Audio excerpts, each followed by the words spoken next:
Hello mga te, isa na naman promotional video ang tema natin ngayon. At nandito nga tayo ngayon sa The Residences at Commonwealth.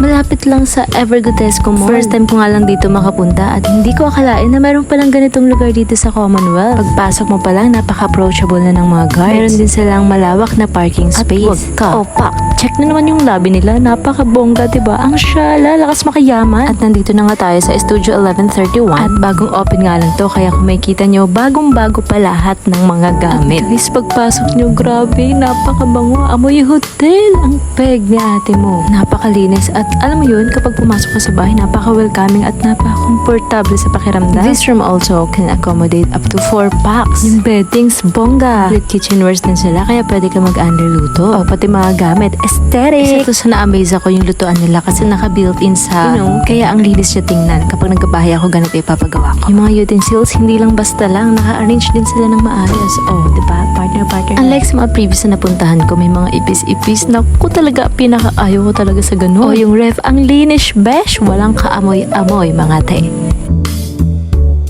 At eto pa, ang hinahanap na lahat, ang CR. Pwedeng-pwede ka matulog sa sobrang linis. Meron ding hot and cold shower. Meron din silang aesthetic cabinet para sa inyong mga gamit para hindi pa kalat-kalat kung saan-saan. Oh, hindi lahat may ganyan. Oh, ililipat ko pa kayo sa ibang area.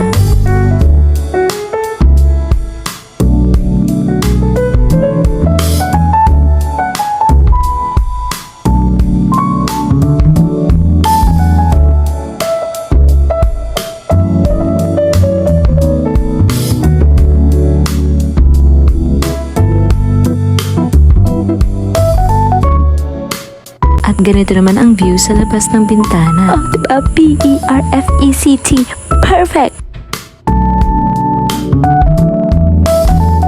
Yun lang mga te, hanggang susunod na condo side tour with Ate Jessie. Bye-bye!